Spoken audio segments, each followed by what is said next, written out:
Ladies and gents, my name is Brandon Stover. I'm the founder of Plato University, and today we're going to discuss how to discover what your students want to learn, not what you want to teach them.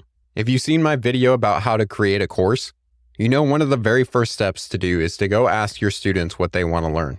Today, I'm going to break that down into 5 easy steps for you to follow so that you get a full understanding of everything that your student wants to learn and be able to create a very robust course answering all of their questions and tapping into their internal motivation to want to finish the course. So let's start with step 1, which is finding your students. This is going to be pretty easy if you already have an existing student base, a set of employees that you're creating training for, or you've already created a following or online community around the type of content that you create. You can just go to them and ask them questions directly.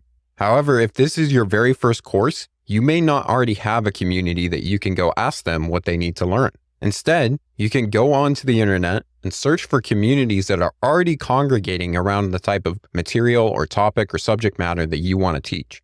Now, why are you going to go through the process of finding these students anyways? Well, there's 2 important reasons.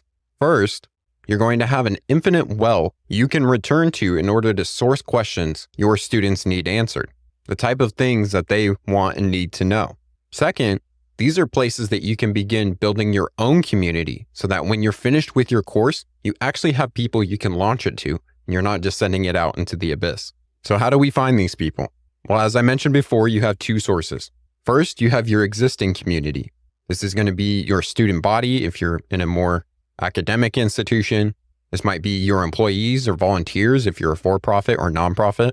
And if you're a content creator, this might be your different social media channels and YouTube. Basically, anywhere these people are already congregating around the type of material that you speak about. Go to those places and start opening up lines of communication with them if you haven't already. The second place that you're going to find your students are in other communities. So because of the wonderful world of the internet, we've created a dozen places that people begin to congregate around specific topics they enjoy talking about.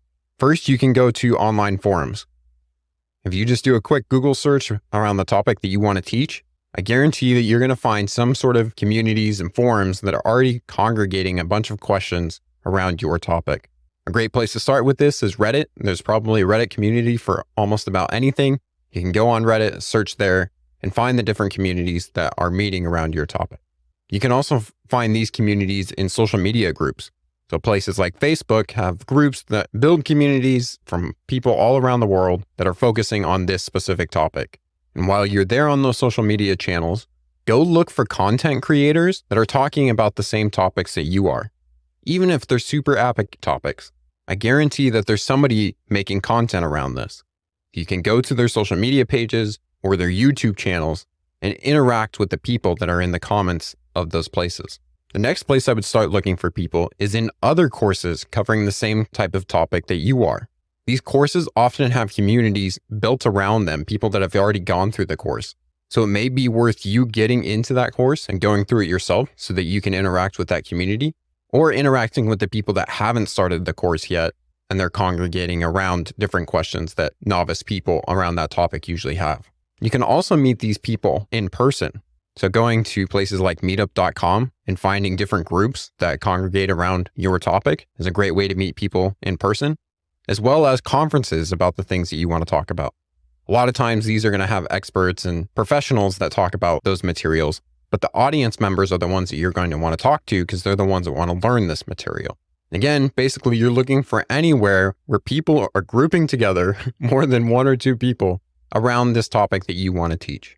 Once you found these people, we move on to step 2, which is answering their questions. That's right. Before we go asking them anything, we're going to start helping them by answering the questions they already have.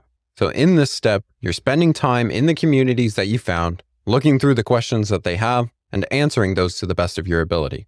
Now, why are you going to start doing this before you ask them any questions? Well, there's a few different reasons.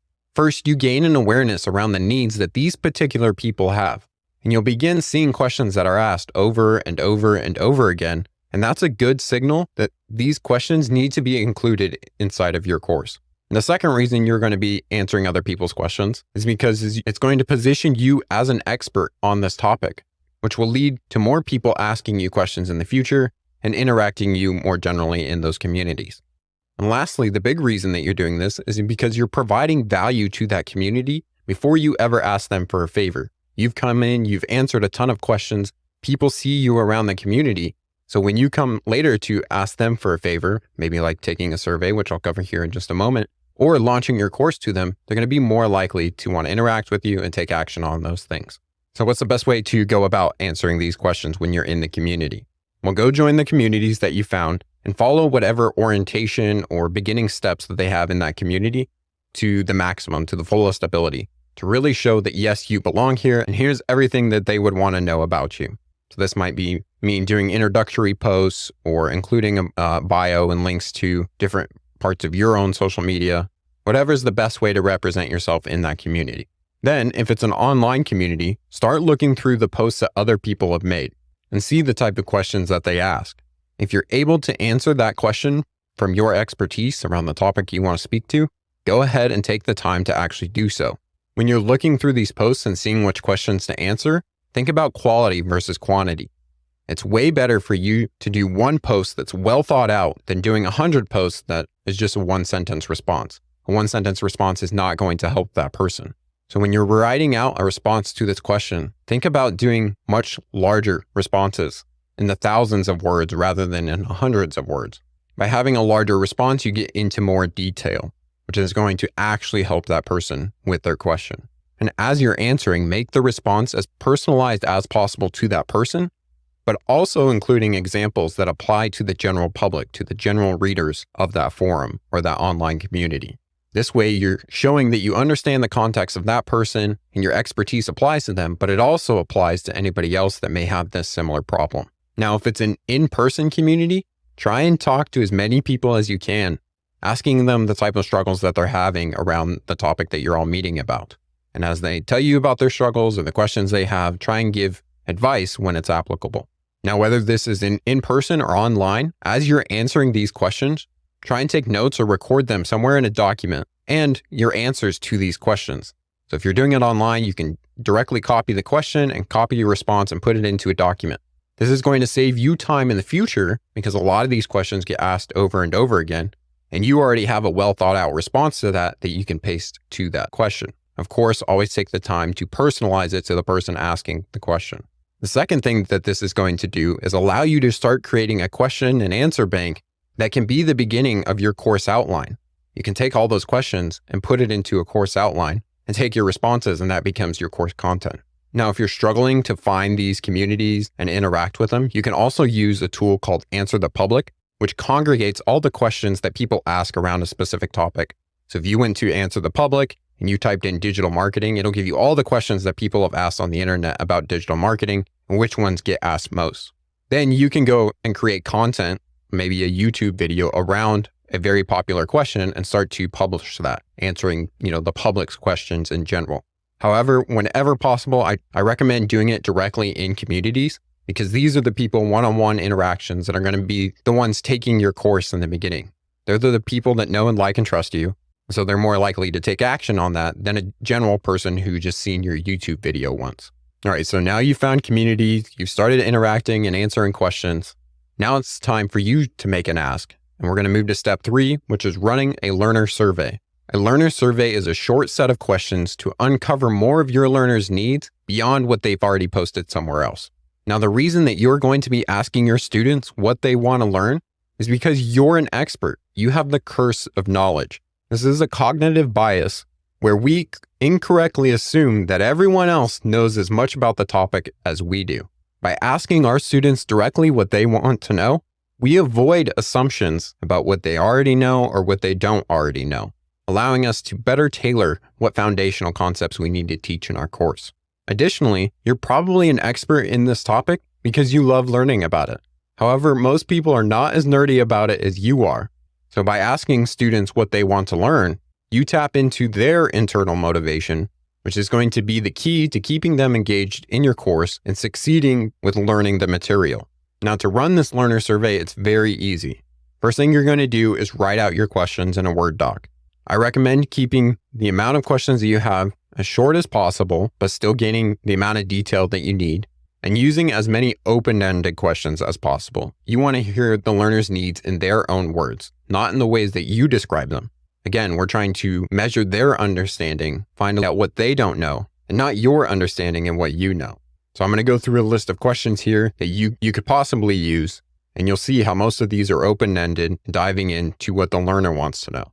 The first question I ask is usually an easy one just to get them in the mode of taking the survey. And this one's not open-ended. This is a multiple choice question.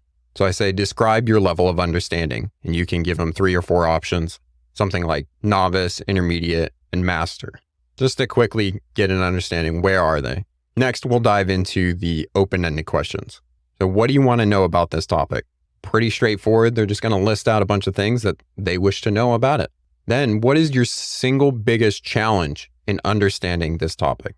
So this is going to get to the crux of what they want to know most and where they're struggling the most to understand the topic. The following questions are going to dive deeper into that. You really want to know, why are they struggling with this? Because if you can help them get over that, they're going to be super excited to take your course. So we asked them, what is the single biggest challenge in understanding this topic? Next, ask them, tell me the last time that you encountered this problem. Then ask them, why is this hard? Why is this so challenging? This again prompts them to dive a little bit deeper. You're really trying to understand, why are they struggling at this point? Then, what, if anything, have you done to try and solve this problem? This is going to give you an idea what other learning resources or tactics or things they've used to try and understand this topic. Because maybe you're thinking you need to teach them the same way, but if they've been struggling and still don't understand in that way, well, then you're going to have to find an alternate route. You can also ask them what they don't love about the solutions they've already tried. So maybe the learning material was too hard, they didn't understand the teacher that they took it from, so on and so forth. Again, giving you a greater awareness of how to teach this student. Then we're going to dive deeper into their desires and fears. What do you desire most from learning this topic? So there's usually an outcome, some reason that they're learning this. They have a problem in their life and they want to solve it. In order to solve it, they need to learn the skills or have an understanding of the topic in order to do so. So now you're understanding what outcomes they want to have. This is important because then you can start building your course in a way that leads to that outcome. For example, in our How to Start a Podcast course, the outcome they want is to launch a podcast. So the lessons lead them all the way to that point where the outcome is launching a podcast. The next question, what is your biggest fear about learning this topic? Everybody has some sort of fear when they come to learning. An easy example of this is people that are learning mathematics and they think they're not good at math. Understanding that fear allows you to create certain lessons to show them that actually you're probably pretty good at math and maybe you just didn't learn it in a way that you're able to understand, which from the previous questions in this questionnaire, you have a good understanding of. And then the last question that I usually ask, is there anything else that you would like me to know about your learning? This just gives them an opportunity to tell them a little bit more about themselves and how they like to learn. Always good information when you're creating a course. So now you have your questions. You need to put this into some sort of tool. So there's plenty of survey tools online. Ones that I like are Google Forms. It's simple. There's also Typeform, a little more fancy, but pretty straightforward. And then the one that I really like is Airtable, because that allows you to put it into an Excel document and move it around, use other data and information attached to that learner. Once you have your survey created, then you just go and post the link inside the communities that you've already been adding value to, or even better, go directly message the people that you've answered questions of and give them the link, because they're the ones that have gotten the most value from you being in the community and more likely to actually take this survey and give detailed responses because you've given detailed responses to their questions. Our next step is to do one-on-one interviews with some of the people that have taken our survey. So learner interviews are 15 to 30 minute one-on-one interviews over something like Zoom, where you dive deeper into that specific learner's needs. You're going to get a very detailed, nuanced response to these questions that are going to give you more insight. And the reason that you're doing this is because when you run a survey, you don't get the full depth of a response. It often lacks detail or emotion that's behind the responses that they're giving. Some people may be very busy and you're just getting one-sentence responses. That's not going to be very useful for you to understand what the learners actually need. Additionally, when you're talking to somebody directly, like on a video call, and they give you a response, you can probe deeper into understanding what they meant by their response, or asking follow-up questions that give you greater insights. So the way that you're going to go about these one-on-one interviews is during your learner survey, I recommend collecting the emails of all the people that respond. This way, when you go to do your interviews, you can email the people that have already talked to you. And in your email, you can let them know that you want to make the best course possible for them and would like the chance to understand them more. This is going to make them feel very special and more likely to want to actually sit down and have an interview with you. Then make it super easy and use an online calendar, something like Calendly, to block out time and give it to people for them to choose whenever they're available to do the interview. Don't go back and forth in your email saying, are you available this time, that time? Make it very easy. As less friction as possible. If you use Calendly, it also links to Zoom, so it automatically creates a Zoom link and sends out a calendar invite, making it more likely that that person actually shows up. Then the day comes that you have the interview, you get on Zoom with them, and you make them feel comfortable by having a little bit of small talk and then telling them what you're going to do during the interview and why you're doing it. Again, reiterating that you want to make a really excellent course and you want to know as much as possible about your learners. Before you start asking them questions, ask if you can record the interview. This is going to allow you to focus directly on them and their responses and be more likely to ask good follow-up questions, rather than focusing on taking notes and making it look like you're distracted or not paying attention to them. Later on, you can go through the recording and take more detailed notes, focusing on their responses in that way. Then have the interview. Ask your questions. You can actually use the same questions from the survey, but the ones that you want to focus the most on in this interview are 3. What are you struggling with? What are you afraid of most with this topic? What do you desire to do most with this knowledge once you've learned it? As they answer and give you responses to those questions, look for opportunities to go deeper, to ask a follow-up question, or to probe deeper into what they meant by their response. Now, some people are going to be long-winded talkers, and you're not going to be able to ask many other questions. Others may give you shorter responses, and you're going to have a lot of time left over. If you have time left over at the end of the interview, I recommend asking them if they have any questions for you. You'll be surprised the type of questions that they come up with. Maybe asking your motivation for why you wanted to create this course, maybe how you became an expert in this thing, maybe just asking you a question directly there that they can get answered about the topic that they want to learn. All of it's going to be valuable information. Likewise, you're just going to make a better connection with this learner. And at the end of the interview, thank them for giving some of their time, and then try and connect with them on any social media channels that you're not already interacting with that person. This is just going to give you one more line of communication to that person when you launch your course. And again, if they've already been in the community that you're in, you've answered their questions, they've taken your survey, and they've done your interview, at this point, they like you, and they're more likely to take your course once it's actually launched.